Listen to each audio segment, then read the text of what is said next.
Hey guys, it's Katie from Shire Ranch. Today I am making some homemade ice cream. It's going to be like a vanilla soft serve ice cream, and I thought I'd show you guys what I'm doing. So I have got a medium saucepan out, and I'm going to put some cold water in it, just 2 tablespoons. And then this particular recipe calls for unflavored gelatin, about a teaspoon.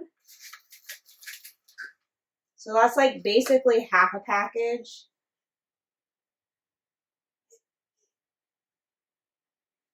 And sprinkle it over that. And then I'm going to come over to the stove and I'll move you guys. So I'm going to turn the stove onto low and grab a whisk.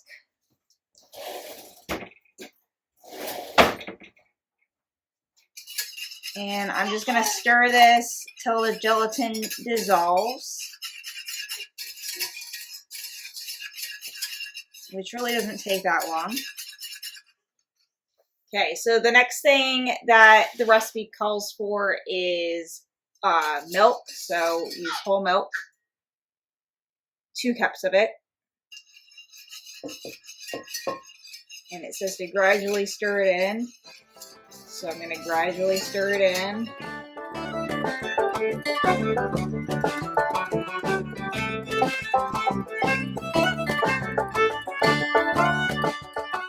Next ingredient is 1 cup of sugar. And then the recipe itself calls for non-fat dry milk powder. I am not going to do that.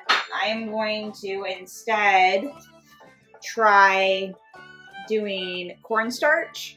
So it calls for 3/4 cups of dry milk powder. I did a little bit of research with the cornstarch. I'm going to do 4 tablespoons, which is 1/4 cup of cornstarch instead.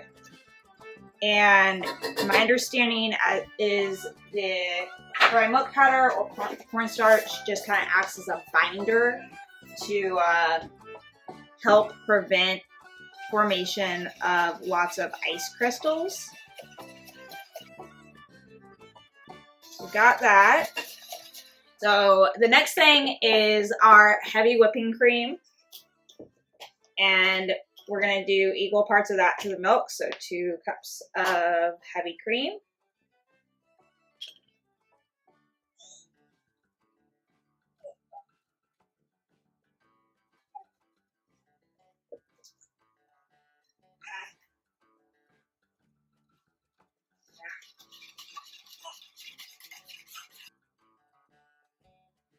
And last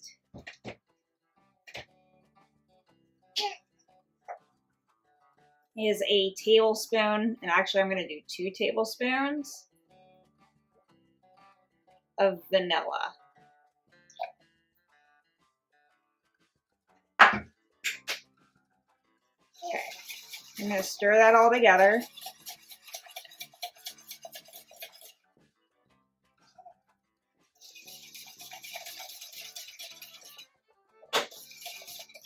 Okay.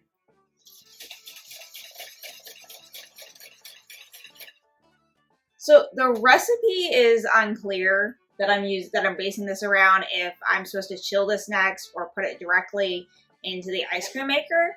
So I'm going to take a second and do a little bit of reading.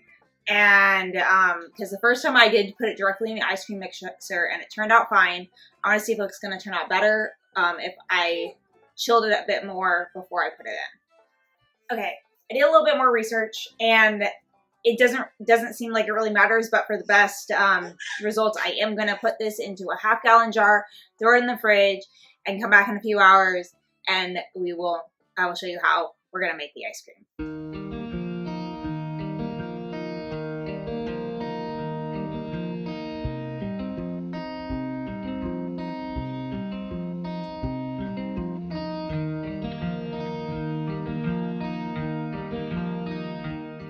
Okay, So my base is all nice and chilled and just out of the fridge. And now let's go grab our ice cream bowl.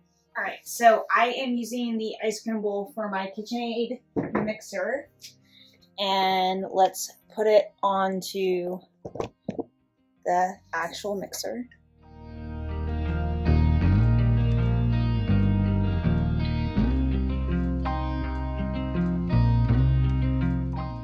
Now that we got it on, I turn it on to stir. And that's a very important part. Now, let's put our base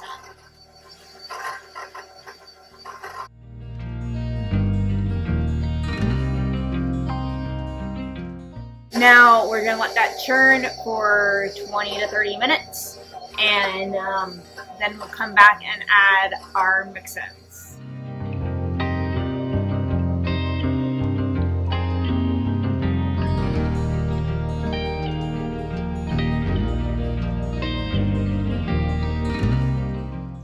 All right, so we have finished mixing or churning the ice cream. Let's finish adding our mix-ins. So I can't remember if I said it or not, but we are adding Gingersnap crumbles to this because I made some pumpkin pies and used a Gingersnap crust and had extra cookies and thought this would be a good way to use them.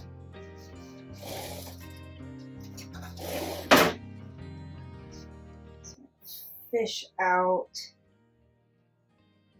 the beater.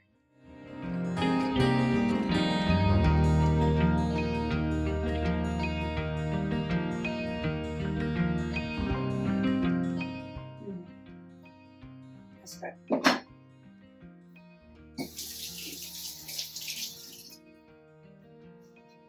Alright. So I'm just gonna put half in here. I'm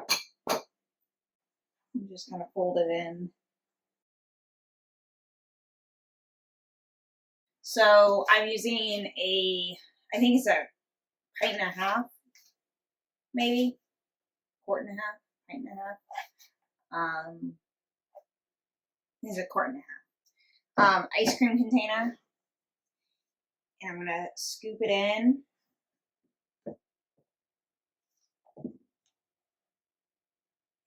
And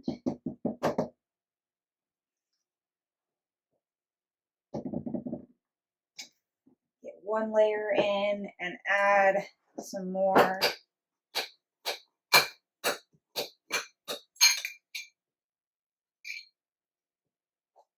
The cookies.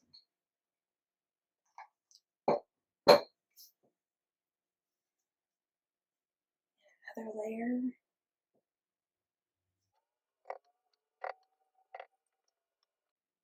And some more cookies. And another layer.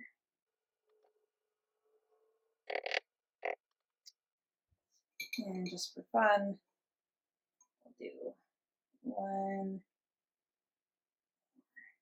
layer.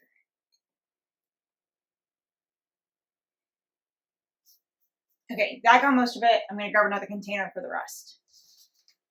All right, there is my Gingersnap ice cream all ready to go into the freezer and be eaten. If you have any questions about how I made this ice cream, let me know in the comments below. If you like this video, give it a thumbs up. And if you want to see more of what we do on our homestead, hit the subscribe button, and I will see you guys next time. Bye.